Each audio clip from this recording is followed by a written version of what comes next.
হাসপাতালে সাদা ঠান্ডা বিছানায় নিষ্প্রাণ পড়ে আছে গহনা। তার স্নিগ্ধ মুখশ্রীতে জীবনের কোনো চিহ্ন নেই। এক অবক্ত নীরবতা গ্রাস করেছে পুরো কক্ষ।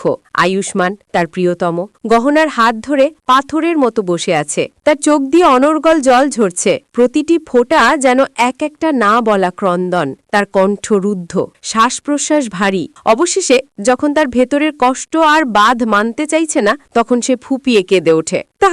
তাকে যে আমার থেকে কেড়ে নিয়েছে, যে আমার শিশুকে পৃথিবীর আলো দেখতে দেয়নি, আমি তাকে ছাড়ব না। তার কণ্ঠস্বরে প্রতিশোধের আগুন, হারানোর যন্ত্রণা আর এক গভীর অসহায়তা মিশে আছে। এই প্রতিজ্ঞা যেন তার শেষ সম্বল। ক্ষোভে, দুঃখে, হতাশায় সে হঠাৎ করেই কেবিন থেকে বেরিয়ে যায়, যেন এই বদ্ধ ঘরে থাকলে তার শ্বাস বন্ধ হয়ে যাবে। পেছন থেকে আয়ুষ্মানের মায়ের করুণ আকুতি ভেসে আসে, আয়ুষ্মান, আয়ুষ্মান! কিন্তু আয়ুষ্মানের কানে সে ডাক পৌঁছায় না। সে তখন এক অন্য জগতে, যেখানে শুধু গহনার স্মৃতি আর প্রতিশোধের প্রতিজ্ঞা। আয়ুষ্মানের মা তখন গহনার দিকে ফিরে আসেন। তার চোখেও জলের ধারা, বুক ফেটে কান্না আসছে। তিনি গহনার নিথর দেহ জড়িয়ে ধরে ফোপাতে থাকেন। তুমি আমাদেরকে এভাবে ছেড়ে যেতে পারো না গহনা, আমাদের এভাবে শাস্তি দিতে পারো না। উঠো গহনা, উঠো! তার প্রতিটি কথায় মাতৃত্বের স্নেহ, সন্তানের হারানোর ভয় আর এক গভীর শূন্যতা মিশে আছে। পাশে দাঁড়ানো আয়ুষ্মানের বাবাও কাঁদতে কাঁদতে বলেন, মা, গহনা আমাদেরকে এভাবে ছেড়ে যেতে পারে না, বলো না মা, ওকে উঠাও। এই দৃশ্যটি এতটাই মর্মস্পর্শী যে তা দর্শকদের হৃদয়ে গভীর দাগ কেটে যায়। হাসপাতালের করিডর, ডাক্তারদের ব্যস্ততা, সবকিছু যেন থমকে গেছে এই পরিবারের শোকে। দৃশ্যপট পরিবর্তিত হয়। কাকাবাবু তার নিজের ঘরে বসে আছেন, একাকী। তার মুখে চিন্তার গভীর রেখা। হঠাৎ দরজায় মৃদু করাঘাত আর সঙ্গে একটি পরিচিত কণ্ঠস্বর, আয়ুষ্মানের ফুপু, আমি কি আসতে পারি কাকাবাবু? কাকাবাবু চমকে ওঠেন। এই মুহূর্তে তার কাছে আয়ুষ্মানের ফুপুর আগমন অপ্রত্যাশিত। তিনি ইতস্তত করে বলেন, ওকে? আয়ুষ্মানের ফুপু আবার বলেন, আমি। জানেন কি? কাকাবাবু মনে মনে কিছুটা অবাক হলেও তার মুখে আনন্দের ছাপ ফোটে। ও, এসো, ভিতরে এসো, দেখে খুশি হলাম তুমি নিজেই আমার রুমে এসেছ। আয়ুষ্মানের ফুপু ঘরে প্রবেশ করেন, কিন্তু তার চোখ মুখে এক চাপা ভয়। তিনি সাবধানে চারদিকে তাকিয়ে ফিসফিস করে বলেন, এসব কথা বাইরে কেউ শুনলে। কাকাবাবু তাকে আশ্বস্ত করেন, তোমার তো আমার এবং আমার ছেলের সঙ্গে সম্পর্ক আছে, এখানে কথা বলতে তোমার কিসের ভয়? ফুপু তখন ধীরে ধীরে মুখ খোলেন। তার কণ্ঠে এক রাশ অভিযোগ আর ঘৃণা। আপনার ছেলে মিরাজ আমাদের জীবনকে নরকে পরিণত করেছে। সেই বেনারসে এসে মিরাজ গহনা এবং আয়ুষ্মানকে আলাদা করার চেষ্টা করেছে। সেই বেনারসে আসতে বলেছিল আমার কাছ থেকে বদলা নিতে। মিরাজ গহনা এবং আয়ুষ্মানকে আলাদা করার চেষ্টা করেছে। সে আমাদের বাড়ি পুড়িয়ে দিয়েছে, হাসপাতাল ভেঙে চুরে দিয়েছে, গ্রামবাসীদের উস্কে দিয়েছে। মিরাজ আমাকে সিঁড়ি থেকে ঠেলে ফেলতে চেয়েছিল, তার থেকে বাঁচতে আমরা শহরে আশ্রয় নিয়েছি। ফুপুর কথাগুলো কাকাবাবুকে হতবাক করে দেয়।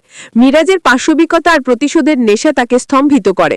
তিনি দীর্ঘশ্বাস ফেলে বলেন, জানা দরকার কোথা থেকে শুরু হয়েছিল, সেখানেই গল্পটা শেষ হবে। এই কথা বলার সময় তার চোখে এক দৃঢ় প্রতিজ্ঞা ফুটে ওঠে।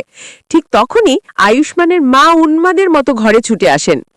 তার চোখ লাল, সারা শরীর কাঁপছে।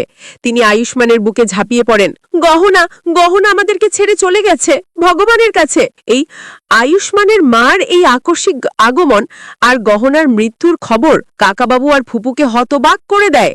আয়ুষ্মানের বাবা তখন এই খবর বিশ্বাস করতে পারছেন না। তিনি নিজেকে সান্ত্বনা দেবার চেষ্টা করেন, না না, তুমি ভুল বলছো, এমন হবে না, আমার সঙ্গে চলো, গহনার কাছে নিয়ে যাই। আয়ুষ্মানের মা তাকে প্রায় টেনে নিয়ে যান। এই দৃশ্যটি দেখায় যে পরিবারের সবার জন্য গহনার মৃত্যু কতটা অপ্রত্যাশিত আর মর্মান্তিক।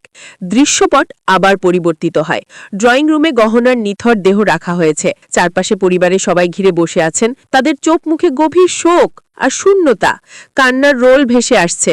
আয়ুষ্মান সবার থেকে কিছুটা দূরে একা বসে আছে। তার চোখ শূন্য, দৃষ্টি নিবদ্ধ গহনার দিকে, কিন্তু সে যেন অন্য কোথাও হারিয়ে গেছে। তার মনে ভেসে ওঠে গহনার সঙ্গে কাটানো মধুর মুহূর্তগুলো, তাদের প্রেম, তাদের হাসি, তাদের অঙ্গীকার। কল্পনায় গহনা তার সামনে এসে দাঁড়ায়, তার কাঁধে হাত রাখে আর সেই পরিচিত মিষ্টি কণ্ঠে বলে, আমি আপনাকে কখনো ছেড়ে যাব না। তারা একসাথে নাচতে শুরু করে। তাদের প্রেম যেন সময় আর মৃত্যুকেও ছাপিয়ে যায়।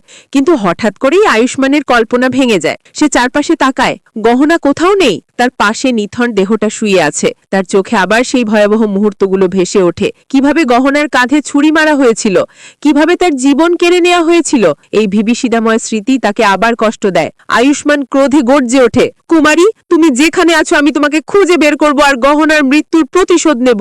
এই প্রতিজ্ঞা ড্রয়িং রুমের শোকার্ত পরিবেশে আরও এক তীব্র উত্তেজনা সৃষ্টি করে।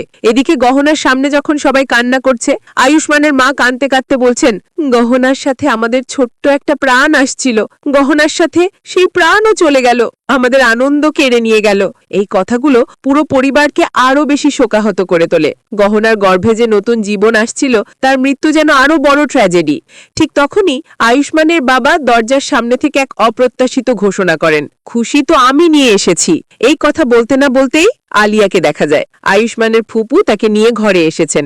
এই দৃশ্যে সবাই হতবাক হয়ে যায়। আলিয়ার আগমন পুরো পরিবেশকে বদলে দেয়। আয়ুষ্মানের ফুপু হতভম্ব হয়ে দাবি করেন, তুমি ওকে এখানে কেন এনেছো? আয়ুষ্মানের বাবা এক শীতল অবিচল কণ্ঠে বলেন, ও তো এখানে আসার আছে, কারণ ও তো এই বাড়ির হবু বউ। এই কথা শুনে আয়ুষ্মানের মা ক্ষোভে ফেটে পড়েন, কিরকম মজা করছেন আপনি এই পরিবারের অবস্থায়। তার কণ্ঠে বিরক্তি আর অবিশ্বাস। কিন্তু আয়ুষ্মানের বাবা নির্বিকার। তিনি বলেন, তাতে আমার কি, আমি যা ভালো মনে করি তাই করব। আয়ুষ্মানের মাও আলিয়ার দিকে ফিরে বলেন, আমাদের কিছু হবে না, আমাদের কিছু হবে না। আয়ুষ্মানের একটাই বউ ছিল আর একটাই থাকবে। তিনি আলিয়াকে উদ্দেশ্য করে আরো বলেন, এই ধোঁকাবাজ মেয়ের সাথে আমি আমার ছেলের বিয়ে দেব না। এই উত্তপ্ত পরিস্থিতির মধ্যেই আয়ুষ্মান বাড়িতে প্রবেশ করে। বাবার এই কথা শুনে তার ক্রোধের বাঁধ ভেঙে যায়। সে বাবাকে উদ্দেশ্য করে গর্জে ওঠে, আপনার কি মনে হয় গহনার জন্য আমার মায়া এত তুচ্ছ যে গহনার মৃত্যুর পরে আমি একে অনায়াসে গ্রহণ করে নেব?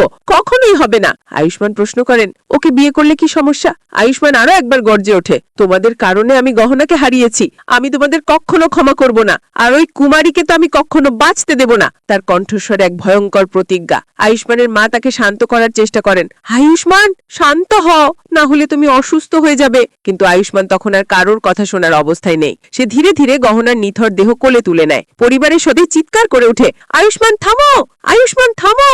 কিন্তু সে কারোর কথা না শুনে গহনাকে কোলে নিয়ে বাড়ি থেকে বেরিয়ে যায়। তার চোখে প্রতিশোধের আগুন আর মনে গহনার জন্য অনন্ত ভালোবাসা। সিন কাট। আয়ুষ্মান গহনাকে কোলে নিয়ে এক মন্দিরের দিকে চলেছে। তার দৃঢ় পদক্ষেপে এক অদম্য প্রতিজ্ঞা। মন্দিরের ভেতর প্রবেশ করে সে গহনাকে পরম যত্নে একটা বেদির ওপর শুইয়ে দেয়। তারপর সে মন্দিরের ঘণ্টা বাজাতে শুরু করে, যেন তার এই প্রতিজ্ঞা সরাসরি ঈশ্বরের কানে পৌঁছায়। ঘণ্টার ধ্বনি মন্দিরের নীরবতাকে ভেঙে দেয়, আর সেই ধ্বনির সাথে মিশে থাকে আয়ুষ্মানের গভীর প্রেম, প্রতিশোধের আকাঙ্ক্ষা আর এক নতুন জীবনের শুরু। এইখানেই আজকের পর্বের সমাপ্তি। এটি শুধু একটি সমাপ্তি নয়, এটি একটি নতুন অধ্যায়ের সূচনা। প্রতিশোধের এক অন্ধকার পথ, যেখানে আয়ুষ্মান তার প্রিয়তমার হত্যার বিচার চাইবে। তার এই যাত্রা তাকে কোথায় নিয়ে যাবে, সেই প্রশ্ন নিয়েই শেষ হয় আজকের পর্ব। ভিউয়ার্স, আজকে এই পর্যন্তই। ভিডিওটি কেমন লাগলো কমেন্ট করে মতামত জানাও। ভিডিওটি ভালো লাগলে সাবস্ক্রাইব করে বেল আইকন অন করে দিন পরবর্তী ভিডিও দেখার জন্য। ধন্যবাদ।